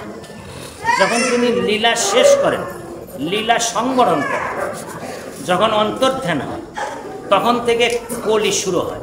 ঠিক কলি শুরুর 30 বছরের অধিককাল, 30 বছরের অধিককাল গত হলে ভাদ্র মাসের শুক্লা নবমীতে, ভাদ্র মাসের শুক্লা নবমীতে শ্রীল সুখদেব গোস্বামী শ্রীপাদ মহাশয় রাজা পরীক্ষিতকে, যার মৃত্যু 7 দিনের মধ্যে হওয়ার কথা, আপনারও তাই হবে, আমারও তাই হবে, 7 দিনের মধ্যেই হবে, 7 দিনের মধ্যে তক্ষক দংশনে মৃত্যু হওয়ার কথা, তাকে পরীক্ষিতকে, রাজা পরীক্ষিতকে ভাগবত আস্বাদন করিয়েছিল। কোন মাসের? ভাদ্র মাসের শুক্লা নবমীতে। যদি পারেন ভাদ্র মাস আসলে শুক্লা নবমীতে বাড়িতে একটু ভাগবত আসরের ব্যবস্থা করবেন। এটি খুব পবিত্র দিন, যেদিন রাজা পরীক্ষিতকে সুখদেব গোস্বামী শ্রীপাদ মহাশয় ভাগবত আস্বাদন করিয়েছিলেন, এবং সুখদেব এবং রাজা পরীক্ষিতের ব্রহ্মলোক প্রাপ্তি হয়েছিল, মোক্ষধাম প্রাপ্তি হয়েছিল। তিনি মুক্ত হয়ে গিয়েছিলেন, ব্রহ্মসাপ থেকে মুক্ত হয়ে গিয়েছিলেন। তারপরে কে, এটা কিন্তু কলি গত হওয়ার 30 বৎসরেরও অধিক কাল পরে, কলি শুরু হওয়ারও 30 বৎসরের অধিক কাল পরে। মানে ভগবান কৃষ্ণচন্দ্র লীলা সংবরণ করে চলে যাওয়ার 30 বৎসরেরও অধিক কাল পরে রাজা পরীক্ষিতকে শ্রীল সুখদেব গোস্বামী শ্রীপাদ মহাশয় ভাগবত আস্বাদন করিয়েছিল। তারপরে ভাগবত কোন জায়গার থেকে আসলো, কিভাবে আসলো, ওকে থামা। পরীক্ষিত শ্রবণান্তে চকলৌ বর্ষ শতদ্বয়ে শুদ্ধে সূচ নবম মঞ্চ ধেনু জোহ কথয়েত কথান সংস্কৃত দেবভাষা। এটার বাংলাটা কি? রাজা পরীক্ষিত যেদিন ভাগবত শুনলেন, যে সপ্তাহ ভাগবত শুনলেন, তার 200 বৎসর পরে, কত বৎসর? 200 বৎসর। 200 বৎসর বর্ষ শতদ্বয়ে শুদ্ধে 200 বৎসর পরে আষাঢ় মাসে শুক্লা নবমীতে, খেয়াল করুন, আগেও কিন্তু গেছে শুক্লা নবমী, এবারও কিন্তু আষাঢ় মাস, শুধু মাসটা পরিবর্তন হলো, তিথি কিন্তু ঠিকই আছে। শুক্লা নবমী তিথিতে গোকর্ণ মহারাজ ধুন্ধুকারীকে ভাগবত আস্বাদন করিয়েছেন। আমি এটা কাহিনীটা বলব। গোকর্ণ মহারাজ ধুন্ধুকারীকে ভাগবত আস্বাদন করিয়েছিলেন। এ দিনটিও শুভ, যদি পারেন এ দিনে ভাগবত আসর দেবেন অথবা ভাগবত শ্রবণ করবেন। ফলদায়ক। কোন মাসের? আষাঢ় মাসের শুক্লা নবমী তিথি, ভাদ্র মাসের শুক্লা নবমী, আর হচ্ছে আষাঢ় মাসের শুক্লা নবমী। এরপরে আরেকটা আছে, তস্মাৎ দৌপি কলৌ প্রাপ্ত 30 বর্ষ গতে সৌতি উঁচু রজ্জৌষিতে পক্ষে নবম্যাং ব্রহ্মণস্যুতা। এটা কি? এরও 300 বৎসর, 300 বছর। এই 300 বছর আর কোনো ভাগবত হয়নি। মানে ওই মহাপুরুষ কর্তৃক হয়নি, মানে আসেনি, এত হয়নি। এরও 300 বর্ষকাল গত হলে কার্তিক মাসের শুক্লা নবমী, এই যে কার্তিক মাস চলছে, আর যে কারণে কার্তিক মাসের গুরুত্বটা হচ্ছে সবচেয়ে বেশি, কার্তিক মাসের শুক্লা নবমীতে সনকাদি ঋষিগণ নারদকে ভাগবত কথা আস্বাদন করেছে। এটি হচ্ছে দেব কর্তৃক ভাগবত পাঠের শেষ তিথি, কার্তিক মাসের শুক্লা নবমী।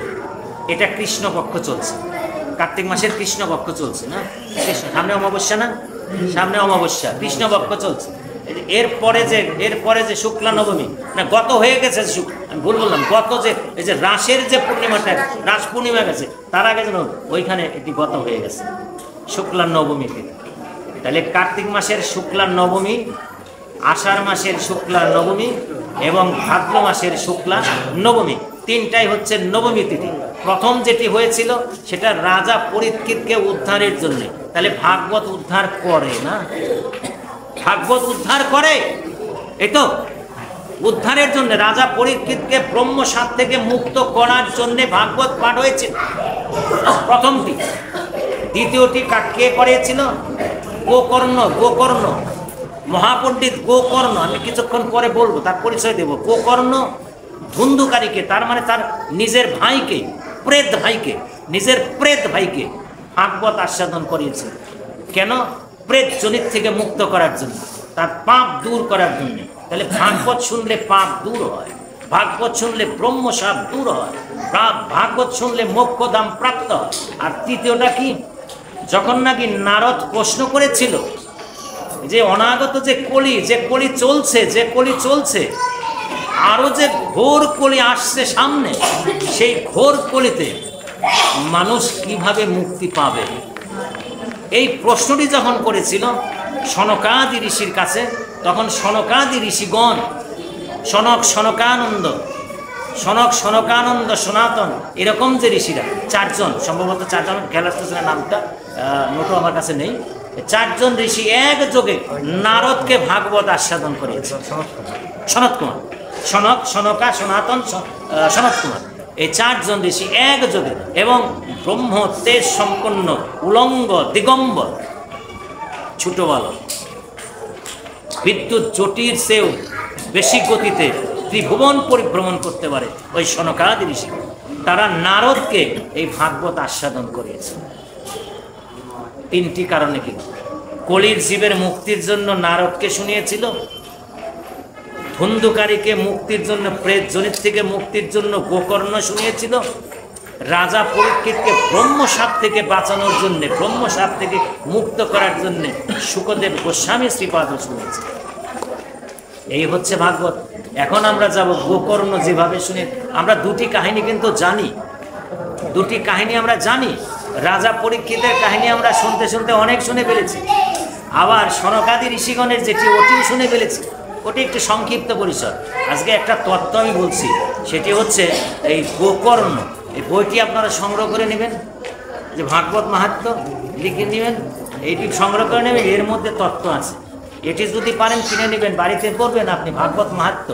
আর ভাগবত মাহাত্ম্যের আরেকটা মজা আছে, ভাগবত মাহাত্ম্যের মাহাত্ম্য কখন লেখা হয়? হরে কৃষ্ণ, মানে একটা এই বইয়ে কি কি আছে, এই বইয়ের কি কি গুণ আছে, সেটি কখন লেখা হবে? এই বইটি লেখার পরে লেখা হয়, তাই তো? যেমন গীতার মাহাত্ম্য কোথায়? গীতা পড়ার পরে মাহাত্ম্য করতে হয়। গীতার মাহাত্ম্য হচ্ছে গীতার পরে। আর ভাগবতের চমৎকার হচ্ছে এই, ভাগবত লেখার আগে ভাগবত মাহাত্ম্য আগে, ভাগবতের গুণটা আগে বলা হয়েছে, তারপরে ভাগবত। মানে ভাগবতের মাহাত্ম্য আগে বলতে হবে, তারপর ভাগবত বলতে হবে। আমার এই যে পূজ্য পাঠকগণ যারা এসেছেন তারা অবশ্যই এটা বলেছেন আপনাদের, যে ভাগবত মাহাত্ম্যটা আগে হবে, তারপরে ভাগবত হবে। আর গীতা কি হবে? গীতা আগে পাঠ হবে, পঠিত হবে, তারপর গীতার মাহাত্ম্য বলতে হবে। এটি হচ্ছে ভাগবতের মানে চমৎকারিত্ব, এটি যে ভাগবতের মাহাত্ম্য বলতে হবে আগে। এখানে আপনি এই যে গোকর্ণ মহারাজ আর ধুন্ধুকারী, দেখুন কাহিনীটা শুনুন। অনেকক্ষণ তো তত্ত্ব নিয়ে কথা বললাম, অনেকে একটু বিরক্ত হচ্ছে। এই 10 মিনিটের মধ্যে আমি শেষ দিয়ে দেবো।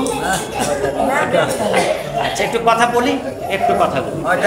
গোকর্ণ মহারাজ, ওদেরকে একটু থামান থামান থামান, এমনি এমনি মাইক বক্স কোনো কিচ্ছু নেই, তারপরে আচ্ছা ঠিক আছে, আচ্ছা শুনুন, তত্ত্ব কথাটা শুনুন। আমাদের দক্ষিণ দেশ তখন কিন্তু এই সমস্ত দেশ ছিল না, এই সমস্ত ভাগ ছিল না। তখন ছিল কি, ওই যে পুন্ড্র গৌড় এই অঞ্চল, হ্যাঁ হ্যাঁ, এই বরেন্দ্র গৌড় এই অঞ্চল তখন। তাহলে এখন মানে ভারতবর্ষ সেই সময় দক্ষিণ দেশের তুঙ্গভদ্রা নদীর তীরে আমরা শাস্ত্রে যেটা পাই, মাহাত্ম্যের মধ্যে যেটি পাই, তুঙ্গভদ্রা নদীর তীরে একটা সুন্দর নগরী ছিল, সুন্দর একটা রাজ্য ছিল। সেই রাজ্যে একজন বেদজ্ঞ ব্রাহ্মণ বাস করে। খুব মনোযোগ দিয়ে শুনুন কথাটা, এর মধ্যে তত্ত্ব আছে এবং বিশ্লেষণ আছে, একটু ভালো করে শুনে নিন। ওই তুঙ্গভদ্রা নদীর তীরে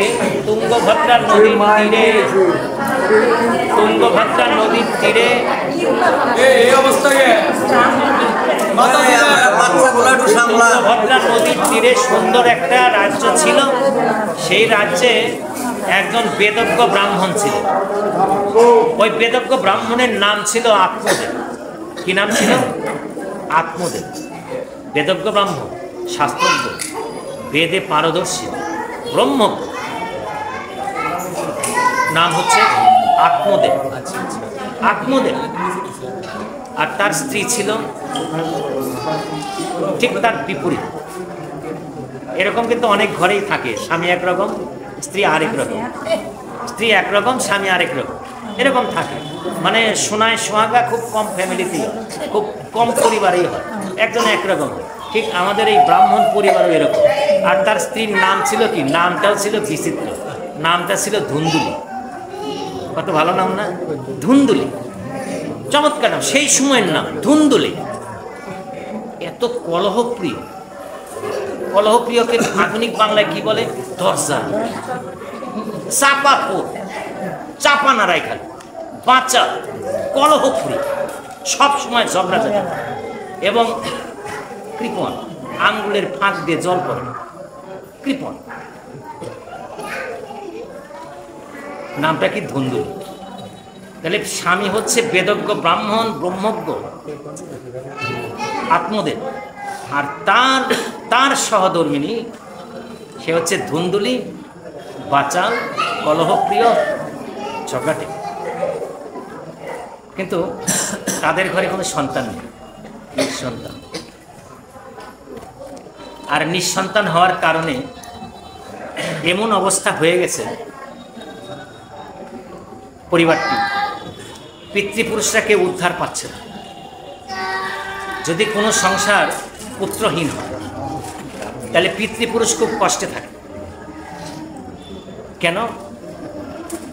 পুত্রের হাতের পিণ্ড না পেলে পিতৃপুরুষ উদ্ধার হয় না, পিতৃপুরুষ তৃপ্তি পায় না। পিণ্ড দিতে হবে, জল দিতে হবে। পুত্র না থাকার কারণে, ব্রহ্মজ্ঞ মানুষ তো, বেদজ্ঞ মানুষ, তিনি তো শাস্ত্র জানেন, তিনি দেখতে পাচ্ছেন তার পিতৃপুরুষ খুব কষ্টে আছে, এবং তিনি যে ধ্যান ধারণা করছেন পিতৃপুরুষ সেটি নিচ্ছে না। পিতৃপুরুষ তাকে জানাচ্ছে, তুমি দ্রুত সন্তান নিয়ে নাও, তুমি পুত্র আরাধনা করো ভগবানের কাছে, তুমি একটি পুত্র চাও ভগবানের কাছে। পুত্র না হলে তুমিও পতিত হবে, আর আমরা পতিত হয়ে সারছি। একটা ব্যবস্থা করো, বংশ বাঁচাও। যে কারণে কিন্তু সবাই পুত্র সন্তান কামনা করে, পুত্র সন্তান কামনা করে। এখন অনেক চেষ্টা করেও যখন পুত্র সন্তান ঘরে আসছে না, এক সময় সে সংসার বিরাগী হয়ে উঠছে। তাহলে আমি এই সংসারই থাকবো, আমি চলে যাব, আমার সংসার করার দরকার নেই। যে সংসারের থেকে আমি আমার পিতৃপুরুষকে উদ্ধার করতে পারবো না, আমি নিজে উদ্ধার হব না, শুধুমাত্র পুত্রধনের কারণ, পুত্রধন না থাকার কারণ, তাহলে আমি এই সংসারই থাকবো, আমি চলে যাব না। চলে যাব না বলতে বলতে বলতে বলতে একসময় বাড়ির থেকে বেরিয়ে গভীর অরণ্যে চলে গেছে। দিন যাচ্ছে রাত যাচ্ছে, দিন যাচ্ছে রাত যাচ্ছে, এদিক সেদিক বনের ভিতরে ঘোরাঘুরি করছে, ফলাহারি, এ ফল খাচ্ছে, ও ফল খাচ্ছে, খানিকটা জল খাচ্ছে, এই অবস্থায় চলছে। কিন্তু কোথাও কোনো স্থির থাকতে পারছে, কাকে ডাকবে, কাকে ধরবে? বনের মধ্যে অনেক ঋষি পুরুষ আছে, কার কাছে যাবে? ঋষিদের কি বলবে? এরকম যখন ভাবনা মনের ভিতরে জাগ্রত হয়েছে, তখনই দেখে একজন ঋষি পুরুষ, একজন ঋষি অবগাহন করছে, সরোবরে নেমে অবগাহন করছে। আর ঋষি পুরুষদের ধরার মতো সুযোগ এই একটাই, যখন নাকি মুনি ঋষি অবগাহন করে উঠবে তখনই গিয়ে তার চরণ ধরে ফেলে। আর ওই অবস্থায় ওই ঋষি পুরুষ যা বলবে সেটি হবে ব্রহ্মবাক্য, সেটি ফলবে।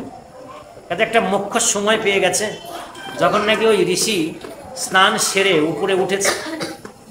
ঋষি মানে প্রাজ্ঞ, ব্রহ্মজ্ঞ। ঋষি কিন্তু প্রণম্য। আমরা সবাই কিন্তু ঋষি বংশোদ্ভূত। যেমন আমাদের যে গোত্র, আমাদের যে গোত্র কিন্তু ঋষির নামে। আলম্বায়ন গোত্র, ভরদ্বাজ গোত্র, কাশ্যপ গোত্র, তাই তো? এরা কারা? এরা কিন্তু ঋষি। এই ঋষি মানে কি? ঋষি মানে বিজ্ঞ, প্রাজ্ঞ, ব্রহ্মজ্ঞ। বিজ্ঞ, প্রাজ্ঞ, ব্রহ্মজ্ঞ। ব্রহ্মের সাথে যারা লিঙ্ক, যাদেরকে ঈশ্বর পাঠিয়েছেন সৃষ্টি করো, তাদের গোত্র থেকে কিন্তু আমরা। আচ্ছা, ও লাইনে নাই গেলাম। তাহলে সেই ঋষি যখন অবগাহন করে উঠেছে, তীরে উঠেছে, তটে উঠেছে, তখন আত্মদেব আর দেরি করেন, গিয়ে সাষ্টাঙ্গ প্রণাম করেছে। আরে বাবা, বয়স তো অনেক, কিন্তু এই প্রণামের কারণ কি? প্রণামের হেতু কি? বাবা তুমি উঠো। উঠেছে। তুমি কি চাচ্ছ আমার কাছে? যে আমি একটি আশীর্বাদ চাচ্ছি, অন্য কোনো জিনিস চাচ্ছি না, শুধু একটু আশীর্বাদ চাচ্ছি। কি? যে আমার ঘরে যেন একজন পুত্র আসে, একজন পুত্র যেন আসে, তাহলে আমি উদ্ধার পাবো, আমার পিতৃপুরুষ সবাই উদ্ধার পাবে। আপনি আমাকে শুধু এই বরটি দিন। ঋষি পুরুষ তাৎক্ষণিকভাবে চিন্তা করে বলে ফেলল, সপ্ত পুরুষেও তোমার গৃহে পুত্র সন্তান আসবে। সপ্তম জন্মেও তোমার দিয়ে পুত্র সন্তান আসবে, কাজে সে কোনো লাভ নেই। লাভ নেই। যদি লাভ না থাকে তাহলে আপনি দাঁড়ান, আপনি দণ্ডায়মান থাকুন, আপনি আপনার চোখকে দেখুন, আমি এই সরোবরে ঝাঁপ দিয়ে আমি আমার দেহ শেষ করি, আমি আমার এই দেহ বিসর্জন দিই, আত্মবিসর্জন দিই, যাবে বিসর্জন দিতে, তাহলে আমি এর দেহ রাখবই না, আমি আমার প্রাণ রাখবই না। তখন এই ঋষি তাকে থামিয়েছে, বাবা থাম। ঝুড়ির থেকে একটি আম্রফল, আম্রফল আত্মদেবকে দিয়েছে, এটি নিয়ে তোমার সহধর্মিনীকে সেবা করো, আর শুদ্ধভাবে থাকতে বলো, একাহার করতে বলো, দিনে একবার আহার করতে, ইত্যাদি ইত্যাদি নিয়ম কানুন বলে আম্রফলটি দিয়ে ঠিক আছে। ঋষি অন্তর্হিত হয়ে গেল। আত্মদেব খুশি হয়ে বাড়িতে এসে ধুন্দুলি, স্ত্রীর নাম মনে আছে তো, ধুন্দুলি, ধুন্দুলির কাছে আম্রফলটি দিয়েছে, খুব খুশি হয়ে, তুমি এই আম্রফলটি সেবা করো, তাতে কি হবে, আমাদের ঘরে সন্তান আসবে এবং পুত্র সন্তান আসবে, পুত্র সন্তান। যখনই এই কথা বলা, ওই যে ধুন্দুলির পরিচয় দিয়েছি, কি বাচাল, দরজাল, কলহপ্রিয়, তাহলে দেওয়ার সঙ্গে সঙ্গে কি কি বলেছে একটু বিচার করে দেখুন। স্বাভাবিক একটা কথা বলি, অনেক অসুখ বিসুখ হয়েছে, কত ওষুধ খাচ্ছেন না, 50,000, 60,000, 1 লাখ, 1.5 লাখ টাকার ওষুধ খেয়ে ফেলছেন। আর কি, শিব ঠাকুর যখন নিয়ে গেছে, ঠাকুমা বলছে আয় এই যে শিবের তেল মাথায় দিয়ে দিই, তোর অসুখ সেরে যাবে। বৌমা পাশ থেকে করে লাখ টাকা খরচ করলাম, কিছু হইলো না, শিবের তেল দিলে বলে অসুখ। এরা এদেরকে বলে দরজা, এদেরকে বলে দরজা, এদেরকে বলে কলহপি, এদেরকে বলে বাঁচা। এরকম এরকম সব ঘরেই আছে, 2-4 জন করে আছে, না থাকলেও একজন আছে, আছে আছে। আর যদি কোনো ঘরেও না থাকে, অন্ততপক্ষে পাড়ায় আছে, আছে। মানে শাস্ত্রে বিশ্বাস কম, ধর্মে বিশ্বাস কম, বিভিন্ন রকমের মন্তব্য করে বসে। যাই হোক, ধুন্দুলি অনেক কিছু বলে ফেললো, আত্মদেব বলল, দেখো ঋষি পুরুষ দিয়েছে, দৈব ধন দিয়েছে, তুমি সেবা করো না কেন? আমি তো আম্রফলই তো, তুমি সেবা করো, দেখা যাক না কি করো, ভক্তি সহকারে করো, ভক্তি সহকারে সেবা করো। আচ্ছা আচ্ছা ঠিক আছে, সেবা করবো, ঠিক আছে, তুমি এখন তোমার কাজে যাও বলে আত্মদেবকে দূরে সরিয়ে দিয়েছে। ধুন্দুলি আমটি নিয়ে বসছে, একবার আম দেখে, একবার ভাবে, কিভাবে কিভাবে কিসের না কিসের আম খাবো, থাকে খাবো না, কিসের না কিসের আম, কেরা না কেরা দিছে। হ্যাঁ, ওই সাধুরা বাড়িতে যদি একজন সাধু আসে না, যদি একটা পেয়ারা দেয় না বৌমার কাছে, ওই একই কথায় আসে, কিসের না কিসের পেয়ারা, কোন কত ধরনের লোকজন আসে, কি না কি দিল, খাবো কি খাবো না, এরকম ভাবনা আসে, ওরকম ভাবছে। আচ্ছা আচ্ছা, যদি খাই তাহলে কি হবে? খাওয়ার পরে সন্তান আসবে, তাহলে কি গর্ব হবে, উদর বড় হবে। আচ্ছা, উদর বড় হলে আমাকে কেমন দেখা যাবে? থাকে, আমি খাবো না। ভাবছে যখন কিরকম বাচ্চা, কেমন কলহপ্রিয়, কেমন কুটিলা, দেখো কি ধরনের ভাবনা ভাবছে। আবার কি ভাবছে, আমার এত ধন সম্পত্তি ঘরে, যদি চোর ডাকাত আসে, আমি তো তাড়াতাড়ি ওই পুটলাটা নিয়ে দৌড় দিতে পারবো, থাকবে, আমি আর খাবো, আমি খাবো না, থাকবে। আবার কি বলছে, ও মা, যে কালকে এক ভাগবত শুনেছি না, কি বললো এক সাধু, যে শুকদেব নাকি কার নাম ছিল, সে 16 বছর গর্ভে ছিল, 16 বছর গর্ভে ছিল। মা, যদি এই সন্তান আসে, যদি আমার 16 বছর গর্ভে থাকে, তাহলে আমি চলবো কিভাবে? আমি থাকবে, আমি খাবো খাবো। আর একটা কথা আছে, শুনেছি প্রসব সময় অনেকেরই মৃত্যু হয় না, যদি আবার আমি চলে যাই, থাকে আমি খাবই না, খাইলই না, আমটা খাইলই না। তাহলে কি করবে এখন? এইটা যখন ভাবতেছে তখন তার ছোট বোন এসছে। ছোট বোন তার মানে কি? আত্মদেবের যে পরমাত্মীয়, আত্মদেবের শালিকা, আর খাস বাংলা হচ্ছে শালি। হ্যাঁ, শালিকা আসছে।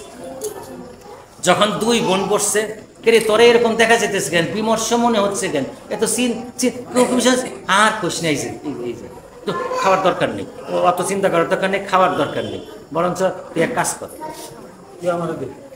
না ওই একই গোষ্ঠী একই জাত খাবে না, ওটাও খাবে না, বরঞ্চ এক কাজ কর, তখন যে গাভীটা আছে না, ওটাও তো বন্ধা, ওই গাভীরও তো বাচ্চা হয় না, ওটা ওই গাভীরে দিয়ে দে, গাভী খাবে, ওটা গাভীরে দিয়ে দে। আর এই শোন, আমার গর্ভে বাচ্চা এসছে। ছোট বোন বলতেছে,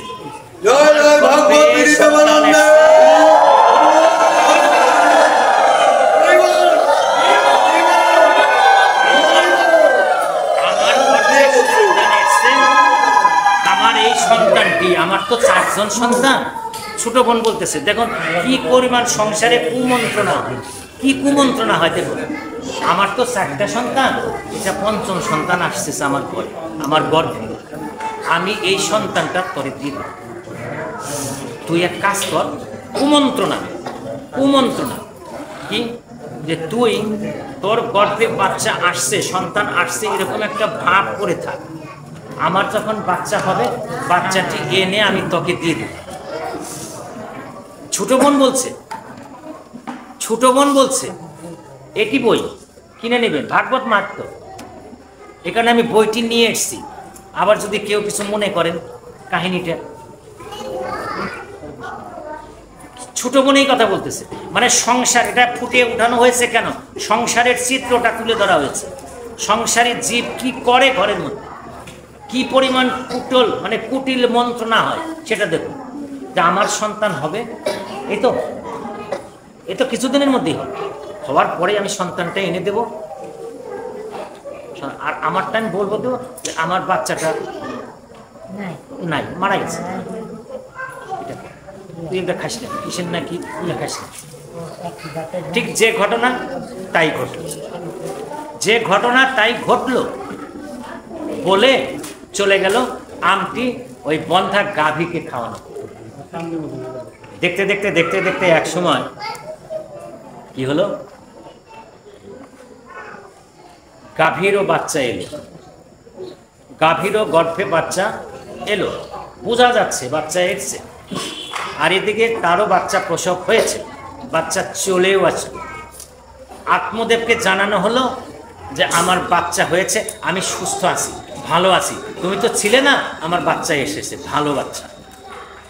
আর ওই মেয়ে, তার যে ছোট বোন, তার এলাকা জানিয়ে দিচ্ছে যে আমার বাচ্চা ছিল, কিন্তু হঠাৎ গর্ভ থেকে কি জন্য, হরে কৃষ্ণ, কুটিল মন্ত্রণা হয়ে গেছে। তাহলে এরও বাচ্চা হচ্ছে, তাহলে এই স্তন পান করাবে কিভাবে? স্তন পান করাবে হলো যে তুই আর যাওয়ার দরকার নেই, তুই আমাদের বাড়িতেই থাক, মানে বাচ্চাটি তো তারই, সে রইল এখানে থেকে ছোট বোন তাকে স্তন পান করাচ্ছে, বাচ্চা দুটি বড় হচ্ছে। ও এখানে বাচ্চাটি বড় হচ্ছে, প্রসব হয়ে গেছে, বাচ্চাটি বড় হচ্ছে, আর ওদিকে গাভীরও বাচ্চা হয়েছে। গাভীর বাচ্চাটিও মনুষ্য আকৃতি, মানুষের আকৃতি, শুধু পার্থক্য একটু হয়েছে, গাভীর মতো কর্ণ হয়েছে, দুটি কর্ণ হয়েছে গাভীর মতো। যে কারণে আত্মদেব, আমি তো ছোট করে আসছি, যে কারণে আত্মদেব খুশি হলেন, আনন্দ করলেন, উৎসব করলেন, অনুষ্ঠান করলেন, এবং বাচ্চাদের নাম রাখলেন। কি নাম রাখলেন? যে গাভীর থেকে যে বাচ্চাটি হয়েছে তার নাম রাখা হলো গোকর্ণ। তার নাম কি? গোকর্ণ। গরুর মতো কর্ণ বিধায় তার নাম রাখা হলো গোকর্ণ। আর এখানে কর্ণ মানে কা, গোকর্ণ। আর এখানেকার যে বাচ্চাটি, তার নাম হলো, মায়ের নাম অনুসারে তার নাম রাখা হলো ধুন্দুকারী। ধুন্দুলির বাচ্চা ধুন্দুকারী, মায়ের নামের সাথে নাম রাখা হলো ধুন্ধুকারী, বয়স বাড়ছে, প্রতিটি সূর্যোদয়ের সাথে সাথে এদের বয়সও বাড়ছে, এদের বয়সও বাড়ছে। আমি ছোট করে আসছি। এখন এরা চতুর্দশ, পঞ্চদশ, ষোড়শ বৎসর বয়স। আর ষোড়শ বৎসর বয়স যখন হয় তখন বাচ্চার স্বরূপ প্রকাশ পেতে থাকে, তার ভিতরের গুণাবলী প্রকাশ পেতে থাকে।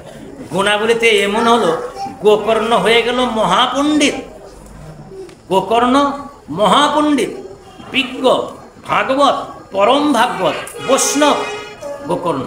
ওই যে গাভীর পেট থেকে যে আছে, মানে ওই যে সাধু যে আম্রফলটি দিয়েছে, সেই আম্রফলের যে সন্তানটি, সেটি হচ্ছে বিজ্ঞ, প্রাজ্ঞ, পরম ভাগবত, পরম বৈষ্ণব, পণ্ডিত, মহাপণ্ডিত গোকর্ণ, মহাপণ্ডিত গোকর্ণ।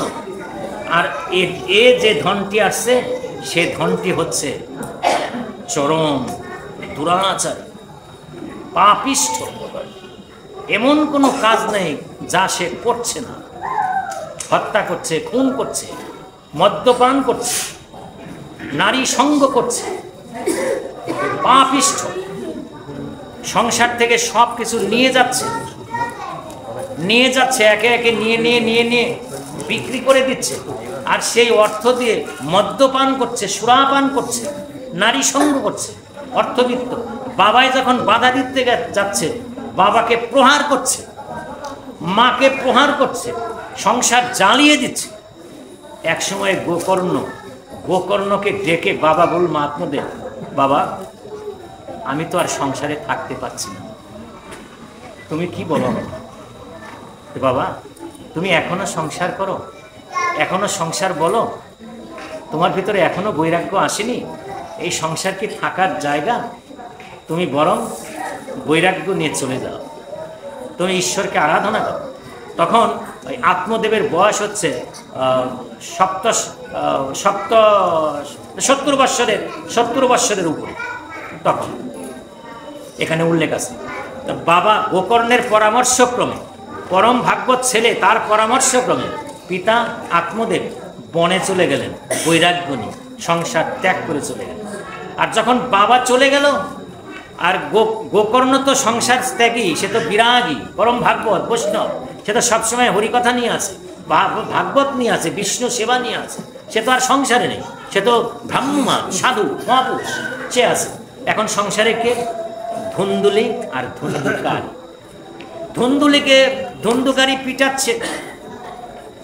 পিটাচ্ছে এবং এক পর্যায়ে সব কিছু টাকা পয়সা মায়ের কাছে থেকে নিয়ে নিচ্ছে। মা যখন দিতে না চাচ্ছে, তখনই তাকে পিটাচ্ছে, মাকে পিটাচ্ছে। সন্তান যখন এ পর্যায়ে, তখন এক পর্যায়ে বলছে যে তুমি যদি এগুলো না দাও, আজকের রাত্রে তোমাকে মেরে ফেলবে। যখন এই কথা বলছে, তখন ধুন্দুলি আর দেরি করেনি, যাতে এই সংসারে আমার থাকার দরকার নেই, রাতের অন্ধকারে বেরিয়ে ছুটছে কোনো দিকে। আর যেতে যেতে বনের মধ্যে কোনো অন্ধকূপ, সেই অন্ধকূপের মধ্যে পড়ে, জয় শ্রীরাধ, অন্ধকূপের মধ্যে পড়ে আত্মবিসর্জন হয়ে গেল। মা চলে গেল, পিতা বৈরাগ্য, এখন তো স্বাধীন, পিতা বাড়িতে নেই, মাও নেই, সব চলে গেছে। এখন সংসার হচ্ছে ধুন্দুকারীর নিয়ন্ত্রণ।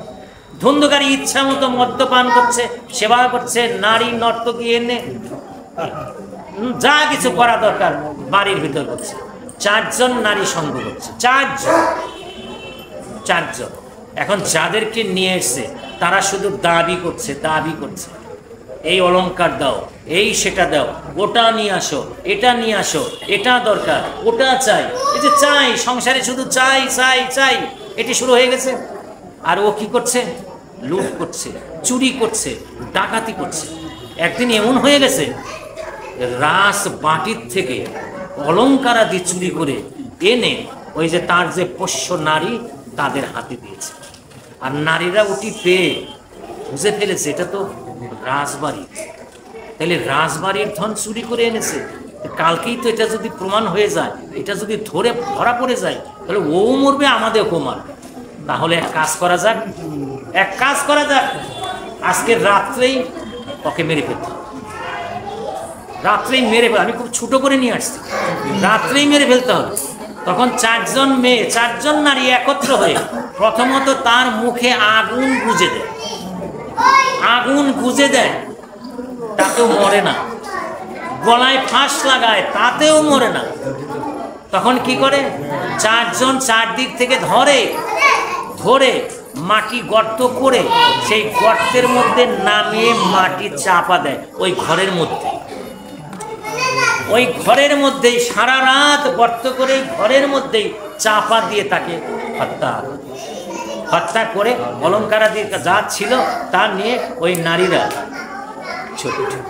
চলে গেল। আর সে কি হচ্ছে? এটা কি অপমৃত্যু? অপমৃত্যু হলে কি হয়? প্রেতজনি প্রাপ্ত হয়। প্রেতজনি প্রাপ্ত হয়। তার কোনো শ্রাদ্ধ নেই, তার কোনো দাহ নেই, তার কোনো কিচ্ছু নেই, সে হয় প্রেতজনি প্রাপ্ত। প্রেতজনি হয়ে ওই ঘরের মধ্যেই আসে প্রেত। তখন সে কি করে? প্রেত করে বায়ু ভক্ষণ।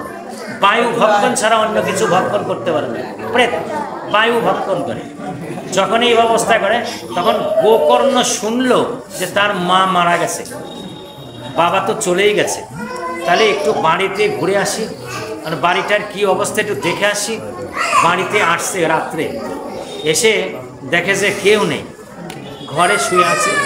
কিন্তু ঘরে যখন শুয়ে আছে তখন ঘর শুধু নড়ছে, ঘর কাঁপছে, দুলছে।